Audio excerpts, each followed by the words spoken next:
प्यारे बच्चों, good morning. हम टॉपिक कर रहे हैं revaluation of assets and reassessment of liabilities. बच्चों, मैंने आपको बताया था कि there are two methods for accounting treatment of revaluation of assets and liabilities. Number one, when revised values are to be recorded in the books. Number two, when revised values are not to be recorded in the books. बच्चों, today we are going to discuss a numerical question through which I will explain both methods. What to do when revised values are to be recorded in the books and what to do when revised values are not to be recorded in the books. ठीक है बच्चों, let's start. मैं statement read कर रहा हूं, आप भी board पर ध्यान से देखिए। लिखा है A, B and C are partners sharing profits and losses in the ratio of 3:3:2। ये रहा, दिस इज ओल्ड रेशो। ठीक है बच्चों, आगे लिखा है their balance sheet as at 31 March 2019 was as follows. Balance sheet को ध्यान से देखिए, एसेट्स देखिए, लायबिलिटीज देखिए। ठीक है, आगे चलते हैं। आगे लिखा है partners decided that with effect from 1 April 2019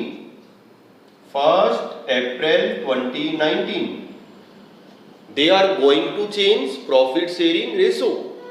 They would share profits and losses in the ratio of 4:3:2. This is new ratio. Balance sheet की डेट दी हुई है बच्चों 31 मार्च और अगले ही दिन 1 अप्रैल को उन्होंने अपनी प्रॉफिट शेयरिंग रेशो चेंज कर ली। आगे लिखा है इट वाज एग्रीड दैट। अब देखिए बच्चों, point number 1, 2, 3, 4 and 5, all these points are related to revaluation. वो अभी हम डिस्कस करेंगे। आगे लिखा है एक बैलेंस शीट को और देखिए। बैलेंस शीट में देखो, एसेट्स में तो कोई खास बात हमें नहीं नजर आ रही। एसेट साइड कोई एक्यूमुलेटेड लॉस, कोई एग्जिस्टिंग गुडविल, ऐसा कुछ नहीं है। लेकिन लायबिलिटीज में एक आइटम मुझे नजर आ रही है, जर्नल रिजर्व। अब आगे पढ़ते हैं क्या लिखा है। लिखा है partners agreed that the revised values are to be recorded in the books. बच्चों, ये वही है जो मैंने कल आपको सिखाया था, revised values are to be recorded in the books. अगर ये सेंटेंस ना लिखा होता तो भी हम नॉर्मली यही एज्यूम करते हैं। ठीक है, and in this case we prepare revaluation account, जो हमने कल डिस्कस किया था। तो बच्चों, ये क्वेश्चन हम दो बार करेंगे, एक बार इस मेथड से करेंगे, एक बार इसी क्वेश्चन को दूसरे मेथड से करेंगे, तो आपको रिवैल्यूएशन वाली कंसेप्ट क्लियर हो जाएगी।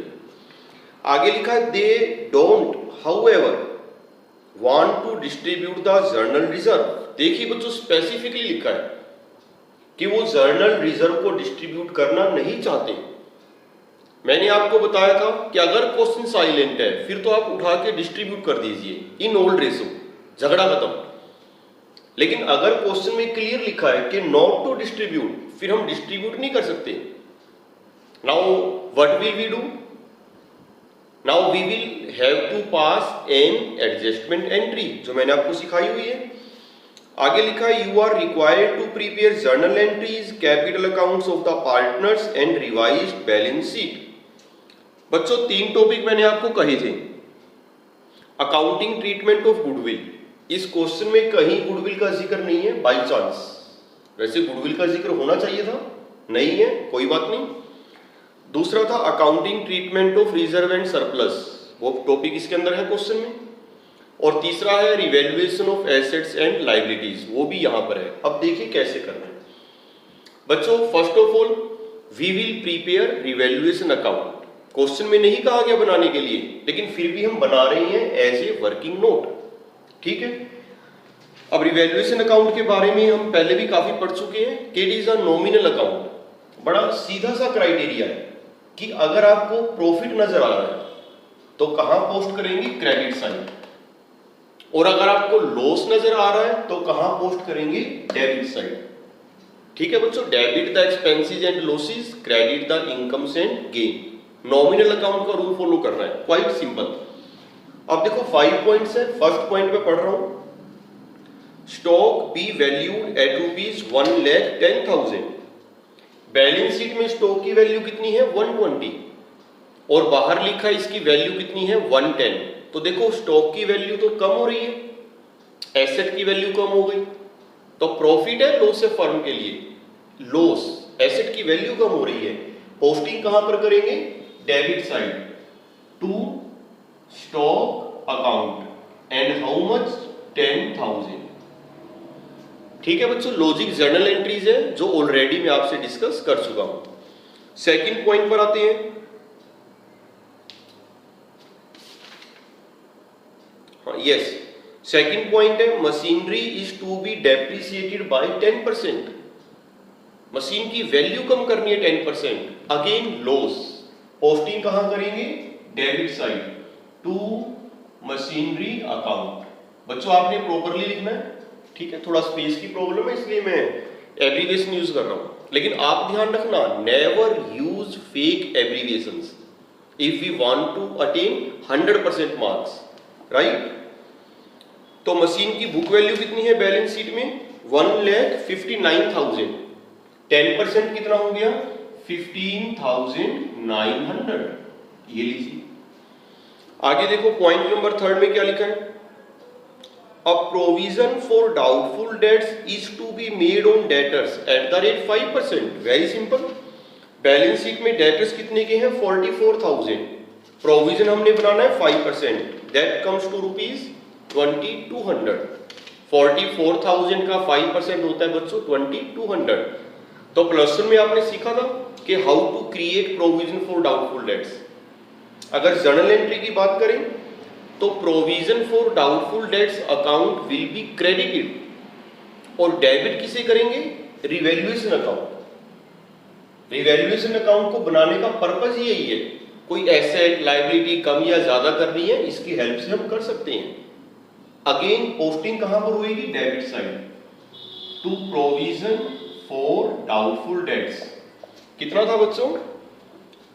लिखा है 5% ऑन डेटर्स, तो डेटर्स का अगर 5% करें तो कितना हो गया? 2,200। जर्नल एंट्री मैंने आपको बता दी, प्रोविजन हम जब भी बनाते हैं ये क्रेडिट ही होता है। Revaluation account debit to provision for doubtful debts account. आगे देखो बच्चों पॉइंट नंबर 4 में क्या लिखा है? लिखा है बिल्डिंग टू बी एप्रिसिएटेड। बच्चों एक होता है डेप्रिसिएट और एक होता है एप्रिसिएट। वैल्यू बढ़ रही है, प्रॉफिट। पोस्टिंग कहां पे करेंगे? Credit side by building account. देखो बच्चों कितने परसेंट एप्रिसिएट हो रही है? 20%। और बुक वैल्यू कितनी है? 2 लाख। तो 2 लाख का 20% कितना हो गया? 40,000। ठीक है, एक लास्ट पॉइंट और रह गया। लिखा है a liability for ₹2,500 included in sundry creditors is not likely to arise. मजे हो गए बच्चों, फायदा हो गया। 2,500 के क्रेडिटर्स ऐसे हैं which are not likely to arise. Liability कम हो गई, फर्म के लिए प्रॉफिट है। क्या लिखेंगे? By creditors account.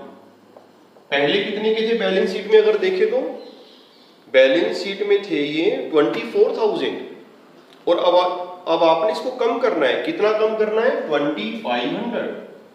देखो बच्चों क्वाइट सिंपल, मैंने पहले भी आपको कहा था कि अगर कोई क्वेश्चन हम कर रहे हैं तो रिवैल्यूएशन अकाउंट ये सबसे इजी पोर्शन है। क्वाइट सिंपल, बड़ा सिंपल क्राइटेरिया है। प्रॉफिट है इधर, लॉस है इधर, और इतना तो बच्चों आप आइडेंटिफाई कर ही सकते हो कि फर्म को इससे प्रॉफिट हो रहा है या लॉस हो रहा है, राइट। देखो टोटल कहां का ज्यादा है? क्रेडिट साइड एक्सीड कर रही है। यहां का टोटल हो गया 42,500, 42,500, और डिफरेंस की अगर बात करें तो डिफरेंस बच्चों आएगा ये 14,400। What is this? प्रॉफिट के loss. This is profit on revaluation transfer to partners capitals account A B and C. देखो बच्चों किस रेशो में डिस्ट्रीब्यूट करें? ओल्ड रेशो में कि न्यू रेशो में? बताइए। ओल्ड रेशो में ऑलवेज, मैंने कल परसों भी कहा था आपको कि whenever there is reconstitution of partnership firm, profit और loss on revaluation is divided among the partners in old ratio, always always with logic मैंने आपको बताया था। तो ओल्ड रेशो क्या है यहाँ पे 3:3:2, तो इसे अगर हम 3:3:2 में डिवाइड करें तो ये आएगा 5400 एंड 5400 एंड 3600। ठीक है बच्चों, टोटल हो गया 14,400। ये था रिवैल्यूएशन अकाउंट। क्वेश्चन में कहीं नहीं लिखा बनाना है, लेकिन हमने बना लिया एज ए वर्किंग नोट, क्योंकि अकाउंट बनाने से ही पता लगेगा कि वेदर देयर इज प्रॉफिट और लॉस। बच्चों रही बात जर्नल एंट्रीज की, वो मैं ऐसे ही डिस्कस कर लेता हूं बिना बोर्ड पर लिखे, ध्यान से सुनिए। देखो बच्चों, ये डेबिट में यहाँ पे 3 आइटम्स हैं, स्टॉक, मशीनरी, प्रोविजन। तो इन सब के लिए अलग अलग एंट्री पास करने की जरूरत नहीं है, एग्जाम में आपने टाइम भी बचाना है। 3 आउट से मिलने आपको, टाइम मैनेजमेंट। तो बेटर है अगर यही क्वेश्चन एग्जाम में आता है तो आप इन तीनों की एक ही जर्नल एंट्री पास करो। हो सकती है सिंगल जर्नल एंट्री। क्या एंट्री होगी? Revaluation account debit to stock account this, to machinery account this and to provision for doubtful debts account this. हो जाएगी बच्चों। ऐसे ही क्रेडिट साइड, इन दोनों की भी एक ही एंट्री करनी है, एक एंट्री से काम चल जाएगा। क्या एंट्री होगी? Building account debit 40,000, creditors account debit 2500 to revaluation account 42,500। एक एंट्री आपको और करनी पड़ेगी रिगार्डिंग दिस। बच्चों ये रिवैल्यूएशन अकाउंट हमने क्लोज भी करना है, टेम्परेरी अकाउंट है, नॉमिनल अकाउंट है, अब इसे क्लोज भी करना है। तो क्लोज करने की जर्नल एंट्री मैंने आपको सिखाई थी, रिवैल्यूएशन अकाउंट डेबिट 14,400। डेबिट क्यों कर रहा हूं? So that this account is close. To A's capital account, to B's capital account, to C's capital account. तो जर्नल एंट्रीज बच्चों आपने खुद करनी है। तो ये लीजिए रिवैल्यूएशन अकाउंट तो हो गया। Now we talk about partners capital accounts. बच्चों before preparing partners capital accounts मैं बात कर रहा हूं जर्नल रिजर्व की। बैलेंस शीट में जो जर्नल रिजर्व दिया हुआ है, अगर क्वेश्चन साइलेंट होता तो मैं उसे डिस्ट्रीब्यूट कर देता, और फिर मुझे ये जो सैक्रिफाइस और गेन मैंने कैलकुलेट किया है इसकी भी कोई जरूरत नहीं थी, क्योंकि गुडविल का इसमें कोई जिक्र नहीं है क्वेश्चन में। लेकिन क्वेश्चन में लिखा है कि जर्नल रिजर्व को डिस्ट्रीब्यूट नहीं करना, तो we will have to pass an adjustment entry and for this purpose we will have to calculate sacrifice or gain of each partner। हमें देखना पड़ेगा कौन सैक्रिफाइस कर रहा है, कौन गेन कर रहा है। तो बच्चों ये मैथमेटिकल है, क्वाइट सिंपल आप कर सकते हो। ABC फॉर्मूला क्या है? Old share minus new share, ये हम कई बार कर चुके हैं। तो यहां पे A का शेयर इंक्रीज हो रहा है, gain. A has gain how much? 5/72, और B और C दोनों सैक्रिफाइस कर रही हैं 3/72 एंड 2/72। ये कैलकुलेट आपने कर लेना है, बिल्कुल इजी है। अगर हम वेरीफाई करें, देखो वेरीफाई भी हो रहा है। B ने इतना सैक्रिफाइस किया, C ने इतना सैक्रिफाइस किया, और ये सारा किसने एक्वायर कर लिया? A ने। मैथमेटिकली मैच तो होएगा। अब रही बात जर्नल रिजर्व की। देखो बच्चों बैलेंस शीट में जर्नल रिजर्व कितना है? How much? 36,000, और लिखा है कि डिस्ट्रीब्यूट नहीं करना। अगर हम उसको डिस्ट्रीब्यूट ना करें तो जिन पार्टनर्स का शेयर कम हो गया, बी का शेयर कम हो गया, सी का शेयर कम हो गया, तो इनके साथ तो ज्यादती हो जाएगी, इनजस्टिस हो जाएगा। तो हमें क्या करना पड़ेगा? हम बी और सी को कंपनसेट करेंगे ताकि उनके साथ कोई अन्याय ना हो। और कंपनसेट कौन करेगा? Gaining partner, that is a. Journal entry बच्चों मैं कर रहा हूं, यहां पे लिख देता हूं इज कैपिटल अकाउंट डेबिट, ठीक है, to B's capital account, to C's capital account.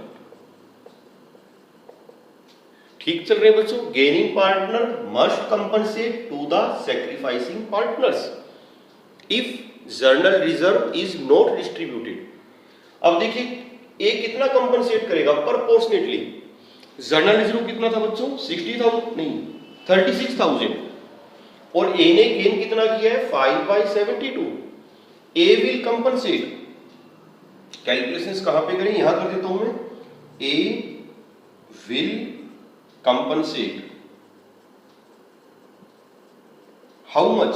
36,000 into 5/72 और अगर इसे कैलकुलेट करें तो ये होगा 2500।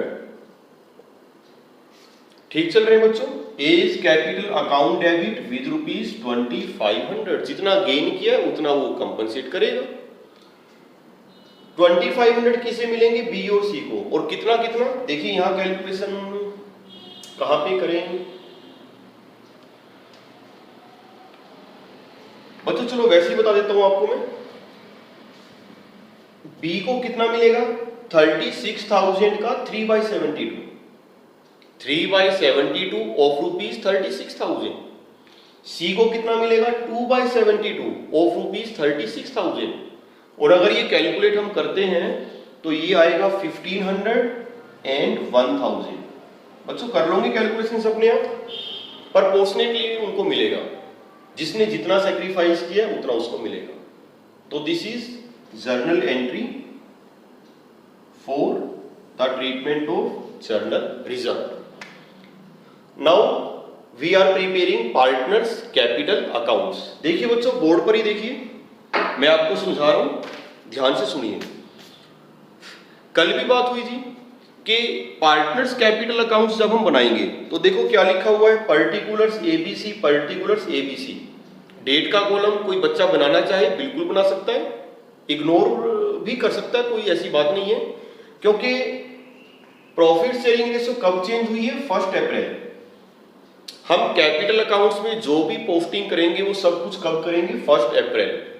तो ये आपके ऊपर है, आप बना भी सकते हो, अवॉइड भी कर सकते हो। सबसे पहले क्या लिखेंगे? Opening balance. देखिए लिखा हुआ है बाय बैलेंस ब्रोट डाउन, ये सबसे पहला स्टेप होता है। तो बैलेंस शीट में देखो कितना कितना बैलेंस था? 2 लाख 150 एंड 150। तो by balance brought down 2 lakh 150 and 150। ठीक है। ओपनिंग बैलेंस लिखने के बाद मैंने कल भी कहा था कि आपने 3 बातों पे नजर रखनी है। Number 1 goodwill. गुडविल का इसमें कोई जिक्र नहीं है, भूल जाओ। नंबर 2 है रिवैल्यूएशन। ये रहा रिवैल्यूएशन। प्रॉफिट कितना था? 14,400। बच्चों सोचिए, ये जो रिवैल्यूएशन प्रॉफिट पार्टनर्स को मिला है, कैपिटल अकाउंट्स में पोस्टिंग किस साइड करें? बच्चों जब भी हम पोस्टिंग करते हैं तो आपने अपने माइंड में जर्नल एंट्री रखनी है। जर्नल एंट्री अगर आपके यहां पे क्लियर है तो पोस्टिंग करना बिल्कुल आसान है। अभी मैंने आपको एंट्री बताई भी थी। पोस्टिंग कहां पर होएगी? कैपिटल अकाउंट की क्रेडिट साइड। देखो की हुई है। क्या लिखेंगे? By revaluation account 5400, 5400 and 3600। ये भी निपट गया। अब हम फोकस करते हैं जर्नल रिजर्व पे। डिस्ट्रीब्यूट तो नहीं करना, उसके लिए फिर मैंने एक एडजस्टमेंट एंट्री की है। Gaining partner is compensating to the sacrificing partners. बच्चों इसकी लेजर पोस्टिंग कैपिटल अकाउंट में इसकी पोस्टिंग बड़े ध्यान से करनी है। वैसे है तो इजी, अगर +1 में आपने लेजर किया हुआ है बढ़िया तरीके से, लेकिन कई बार बच्चे जल्दबाजी में इसकी पोस्टिंग गलत कर देते हैं। देखिए ध्यान से, बी और सी कैपिटल अकाउंट क्या है? क्रेडिट। तो देखो मैंने क्रेडिट कर रखा है। बी का कैपिटल अकाउंट क्रेडिट है कितने से? 1500। कैपिटल अकाउंट्स को देखते रहिए आप साथ साथ। बीज कैपिटल अकाउंट क्रेडिट है 1500, सीज कैपिटल अकाउंट क्रेडिट है 1000 से। और पर्टिकुलर्स में क्या लिखेंगे? By A's capital account. Check करिए लिखा हुआ है, क्लियर है। अब हम इसकी बात करते हैं। एज कैपिटल अकाउंट डेबिट है तो पोस्टिंग डेबिट साइड भी होगी। क्या लिखेंगे? To B's capital account, to C's capital account. To B's capital account 1500, to C's capital account 1000। और किसके कॉलम में लिखेंगे? ए के कॉलम में, क्योंकि हमने ए को डेबिट करना है। तो एज कैपिटल अकाउंट 1500 भी लिखनी है, 1000 भी लिखनी है, टोटल कुल मिला के कितना हो गया 2500। तो बच्चों पोस्टिंग आप कर सकते हो, ये बातें आपने सीखी हुई है। रिवैल्यूएशन प्रॉफिट की हमने पोस्टिंग कर दी, इसकी हमने पोस्टिंग कर दी, गुडविल इसमें नहीं है, तो कैपिटल अकाउंट्स हमारे रेडी है। अब आपने क्या करना है, क्लोजिंग बैलेंस निकालनी है। तो बैलेंसिंग बच्चों आप कर लोगे। देखिए ए की कैपिटल का बैलेंस कितना आ रहा है 2,02,900, बी की कैपिटल का बैलेंस कितना आ रहा है 156,900, सी की कैपिटल का बैलेंस कितना आ रहा है 154,600। क्लियर बच्चों, खेल जर्नल एंट्रीज का है, हर पॉइंट की आपको जर्नल एंट्री आनी चाहिए, कहीं कोई प्रॉब्लम नहीं है, क्वाइट इजी, कुछ टेक्निकल इसमें नहीं है। अब एक काम और रह गया, हमें कहा गया था प्रिपेयर रिवाइज्ड बैलेंस शीट। अब देखिए रिवाइज्ड बैलेंस शीट कैसे बनानी है।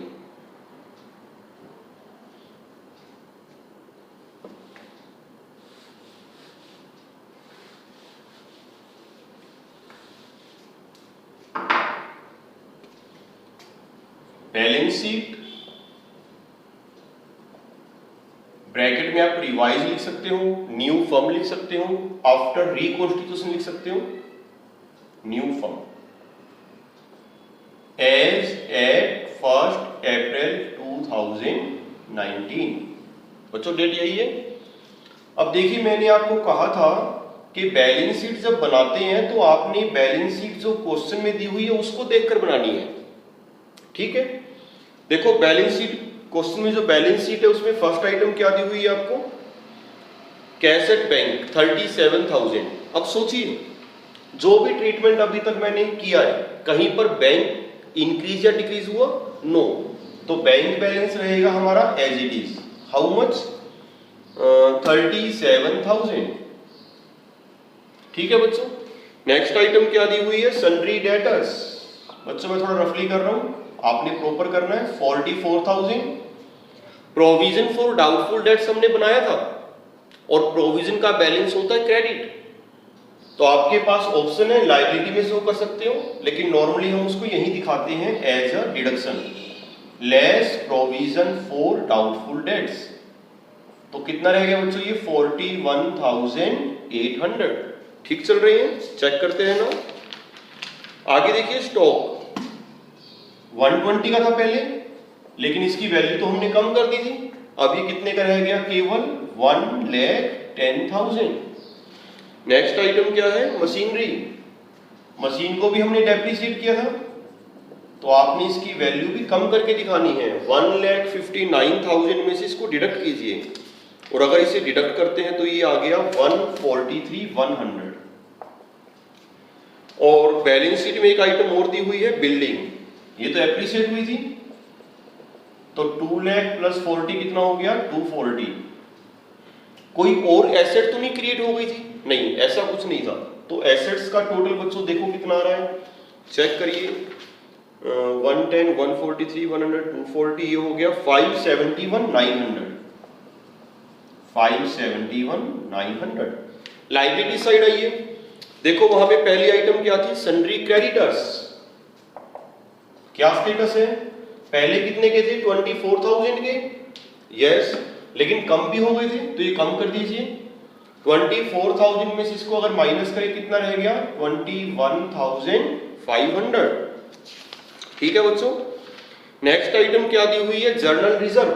सोचिए इसे यहां पे शो करें या ना करें, बिल्कुल शो करना है, दिखाना है यहां पे जर्नल रिजर्व, क्योंकि हमने ये डिस्ट्रीब्यूट करा ही नहीं, एज इट इज है। तो अगर हम इसे डिस्ट्रीब्यूट कर देते फिर नहीं दिखाना था, लेकिन क्योंकि हमने इसको डिस्ट्रीब्यूट नहीं किया एज पर द क्वेश्चन, तो एज इट इज है, जितना पहले था उतना ही अब है 36,000। कोई नई लायबिलिटी तो नहीं क्रिएट हो गई, नहीं ऐसा तो इसमें कुछ नहीं है। तो एक आइटम और रह गई बच्चों, capital accounts, capitals A B और सी। तो देखिए कैपिटल अकाउंट्स में क्लोजिंग बैलेंस जो हमने अभी कैपिटल अकाउंट्स बनाए थे, ए का कितना था 2,02,900, बी का कितना था 156,900 और सी का था बच्चों 154,600। और अगर हम इसका टोटल करें तो ये बनता है 514,400 और टोटल वही आएगा definitely due to double entry system. ये लीजिए बच्चों, दिस इज बैलेंस शीट। तो आसान है बच्चों, बैलेंस शीट कुछ भी नहीं है। तो ये था बच्चों first method, when revised values are to be recorded in the books. जो बैलेंस शीट मैंने ये बनाई है, इसमें मैंने क्या करा है, किसी एसेट को अगर बढ़ रही थी मैंने बढ़ा दिया, कम हो रही थी मैंने कम कर दिया, ऐसी लायबिलिटी। तो ये फर्स्ट मेथड था, revised values are to be recorded in the books. बच्चों आज के लेक्चर, बच्चों आज 15th है, 15th में फ्राइडे है, सैटरडे संडे को ब्रेक रहेगा ताकि आप न्यूमेरिकल प्रैक्टिस कर सको। प्रैक्टिस आपने करनी है। और अब नेक्स्ट लेक्चर होगा मंडे को, यानी कि 18th मई को। बच्चों मंडे को यही क्वेश्चन हम दोबारा डिस्कस करेंगे, लेकिन दूसरे मेथड से। दूसरा मेथड क्या है, revised values are not to be recorded in the books. उस केस में कैसे करेंगे वो हम डिस्कस करेंगे मंडे को, और होपफुली मंडे ट्यूसडे को लगभग ये चैप्टर ओवर हो जाएगा। ठीक है बच्चों, एक आध दिन हम उसकी प्रैक्टिस पे लगाएंगे। जो जो बातें इस चैप्टर में हैं लगभग वो सारी डिस्कस हो चुकी है, तो 2 दिन आपने प्रैक्टिस करनी है। Thank you very much.